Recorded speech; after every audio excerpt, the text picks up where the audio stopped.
Another day, another kakanin. Alam mo ba kung bakit may mga negosyong kahit maliit, lumalaki, habang ang iba nananatiling paikot-ikot lang?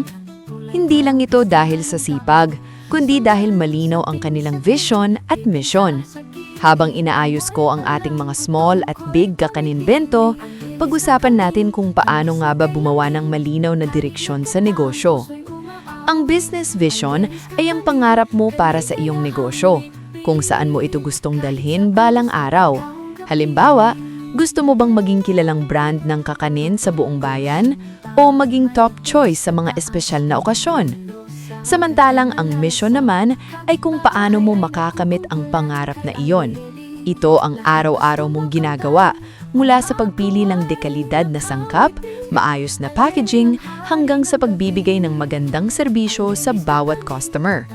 Mahalaga na malinaw ang vision at mission mo dahil ito ang magsisilbing gabay sa bawat desisyon mo. Kapag may direksyon ka, hindi ka basta-basta maliligaw.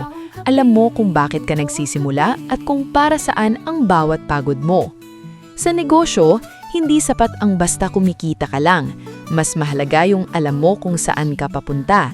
Dahil ang negosyong may malinaw na layunin, mas matibay, mas consistent, at mas pinagkakatiwalaan.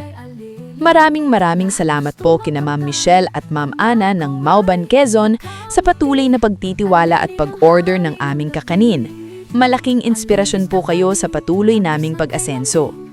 Kaya sa bawat kakanin-bento na ginagawa natin, tandaan, hindi lang ito produkto. Ito ay hakbang papunta sa ating pangarap. Kung gusto mo pang matuto tungkol sa negosyo at inspirasyon, huwag kalimutang mag-follow at i-share ang ating account, Aleli Kaagbay Bernales. Maraming salamat at tuloy-tuloy lang sa pag-asenso. Thank you nga po pala kay Ma'am Michelle at kay Ma'am Ana. Bukas po ulit. Bye-bye!